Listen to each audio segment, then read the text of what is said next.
നമസ്കാരം. കൈപ്പശ്ശേരി കോയന്നമ്പുരി. ഇപ്പോൾ ഡിസംബർ തീരുമായി.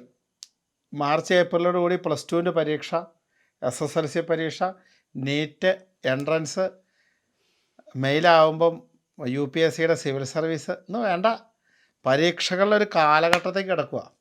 നമ്മൾ സാധാരണ എങ്ങനെയാണ് പതിവ്? പരീക്ഷയുടെ തലേ ദിവസം അമ്പലത്തിൽ പോകും അല്ലേ? പായസമൊക്കെ കഴിച്ചിട്ട് നാളത്തെ പൈസ പരീക്ഷ എളുപ്പമാക്കാൻ പറയും.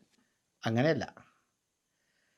നമ്മൾ ഇന്ന് പഠിക്കുന്ന എല്ലാ കുട്ടികളും അവർ അറ്റൻഡ് ചെയ്യുന്ന പരീക്ഷയ്ക്ക് ആ വരേണ്ട സാധനങ്ങളെക്കുറിച്ച് നമുക്ക് അറിഞ്ഞു പഠിക്കാനും, ആ പഠിക്കുന്ന സാധനം കൃത്യമായി എഴുതാനും, എഴുതുന്ന സാധനം അക്ഷരത്തെറ്റില്ലാതെ നോക്കുന്ന ടീച്ചർമാർ വായിക്കാനും, വായിക്കുന്ന ടീച്ചർമാർ കൃത്യമായി മാർക്കിടാനും വേണ്ടത് ഭാഗ്യമാണ്.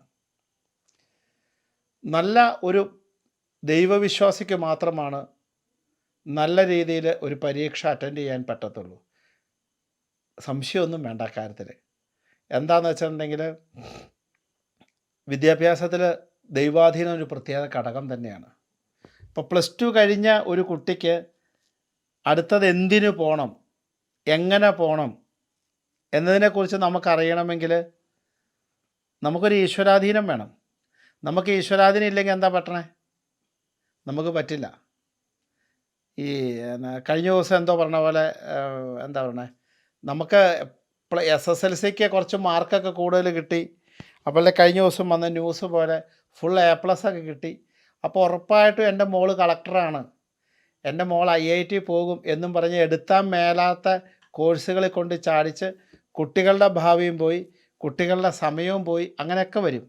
അപ്പം നല്ലൊരു ഈശ്വരവിശ്വാസിക്ക് ഒരിക്കലും മോശമായ ഒരു വഴിയിലൂടെ അല്ലെങ്കിൽ മോശമായ വഴിയിലോ സഞ്ചരിക്കാനോ അല്ലെങ്കിൽ മോശമായി നിൽക്കുന്ന ഒരു പഠിത്തത്തിൽ ചെന്ന് ചാടാനോ ഒന്നും പറ്റില്ല. ആ വ്യക്തിക്ക് അനുകൂലമായി നിൽക്കുന്ന വിദ്യാഭ്യാസത്തിൽ അല്ല അനുകൂലമായി നിൽക്കുന്ന വഴിയിലൂടെ അവന് സഞ്ചരിക്കാൻ പറ്റും നല്ലൊരു വിശ്വാസിക്ക്. അതുകൊണ്ട് അങ്ങയോട് ഞാൻ നിങ്ങളെല്ലാവരും ശ്രദ്ധിക്കേണ്ടത്, ഈ പരീക്ഷാകാലം ആയതിനാൽ പരീക്ഷ വരുന്നത് കൊണ്ടും നിങ്ങൾ നിർബന്ധമായിട്ടും കുട്ടികളുടെ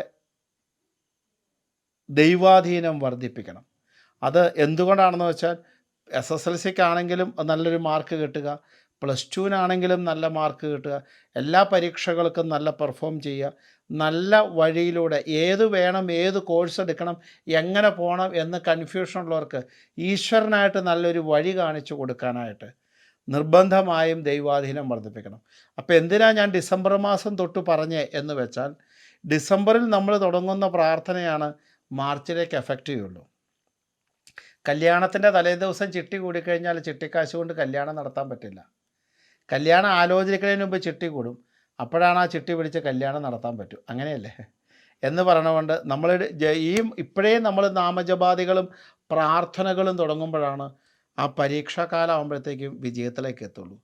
അപ്പം നമുക്കറിയാം, നവഗ്രഹത്തിൽ വിദ്യയുടെ കാരകൻ എന്ന് പറഞ്ഞാൽ, ബുദ്ധിയുടെ കാരകൻ എന്ന് പറഞ്ഞാൽ, ജ്ഞാനത്തിൻ്റെ കാരകൻ എന്ന് പറയുന്നത് ബുധനാണ്.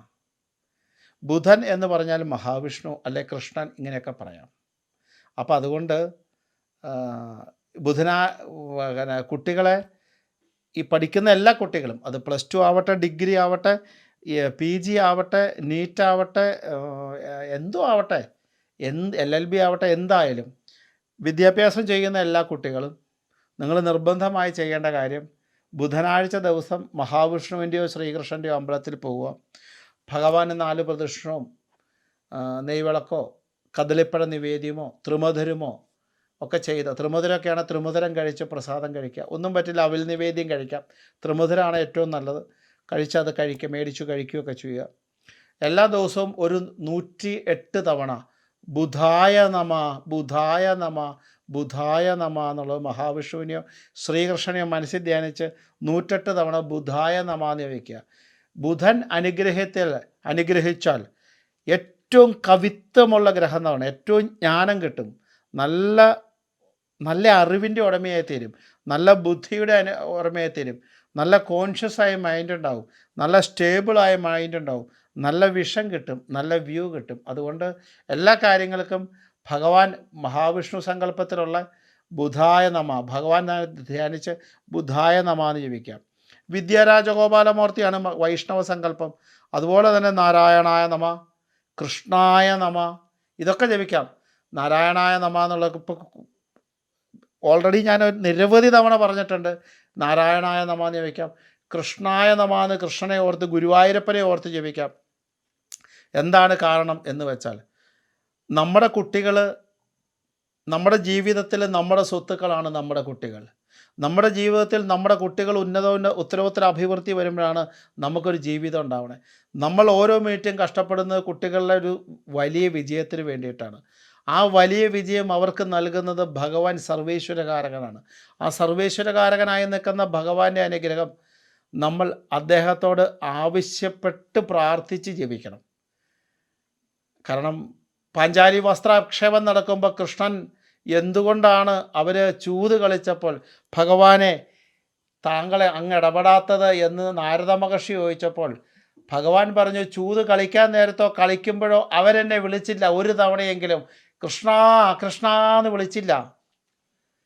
പക്ഷെ പാഞ്ചാലിയുടെ വസ്ത്രത്തെ തൊട്ട വഴി പറഞ്ഞു, കൃഷ്ണ രക്ഷിക്കണേ എന്ന് പറഞ്ഞു. അപ്പം ഞാൻ രക്ഷിച്ചു. എന്നെ വിളിക്കണം, അല്ലെങ്കിൽ അവൻ്റെ കർമ്മമായി മാറും. അപ്പം നല്ല ജ്ഞാനത്തോടു കൂടി, നല്ല മാർക്കോടു കൂടി, നല്ല വിദ്യയുണ്ടായി, നല്ല സ്ഥലത്ത് നമ്മൾ ചെത്തിച്ചേർന്ന് നല്ല പ്ലേസ്മെൻറ്റിലെത്തി നല്ല ഭാവി ആഗ്രഹിക്കുന്ന എല്ലാ കുട്ടികളുടെ മാതാപിതാക്കളും ശ്രദ്ധിക്കുക. ഈ നാരായണനാമം ബുധായ നമ എന്ന് ജപിച്ചിരിക്കണം. ബുധനാഴ്ച മഹാവിഷ്ണുവിൻ്റെ ശ്രീകൃഷ്ണൻ്റെ അമ്പലത്തിൽ തൊഴുതിരിക്കണം. ബുധനാഴ്ച വൈകുന്നേരം അരിയാഹാരമൊന്നും കൊടുക്കണ്ട, വല്ല ചപ്പാത്തിയൊക്കെ കൊടുത്ത് ഒരിക്കലെടുക്കുക. അന്ന് ഒരിക്കലെങ്കിലും എടുക്കട്ടെ, അതിഗംഭീരമായി. അങ്ങനെ ആ കുട്ടി ചെയ്തോട്ടെ. വളരെ നല്ല ഒരു ബുദ്ധിയുടെ ഉടമയായി, നല്ല അറിവിൻ്റെ ഉടമയായി, നല്ല ജ്ഞാനത്തിൻ്റെ ഉടമയായി അവൻ നല്ലൊരു വിജയത്തിലേക്ക് എത്തിച്ചേരുന്നുള്ളത് സംശയിക്കേണ്ട. അപ്പോൾ അതുകൊണ്ട് തന്നെ നിർബന്ധമായിട്ടും ഈ ബുധനാഴ്ച ദിവസം ഈ പറഞ്ഞ കാര്യങ്ങൾ ചെയ്യിക്കുകയും നാമജപം എല്ലാ ദിവസവും നടത്തുകയും ക്ഷേത്രത്തിൽ ദർശനം നിർബന്ധമായി നടത്തുകയും ചെയ്യുക.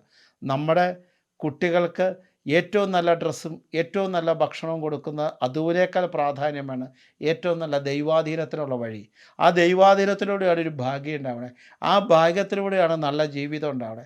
ആ നല്ല ജീവിതത്തിലൂടെയാണ് നമ്മുടെ പരമ്പര രക്ഷപ്പെടണേ. അതുകൊണ്ട് നിർബന്ധമായും ചെയ്യിപ്പിക്കുക. നാരായണായ നമ, നാരായണായ നമ, നാരായണായ നമ, നാരായണായ നമ, നാരായണായ നമ, നാരായണായ നമ, നാരായണ. നമസ്കാരം.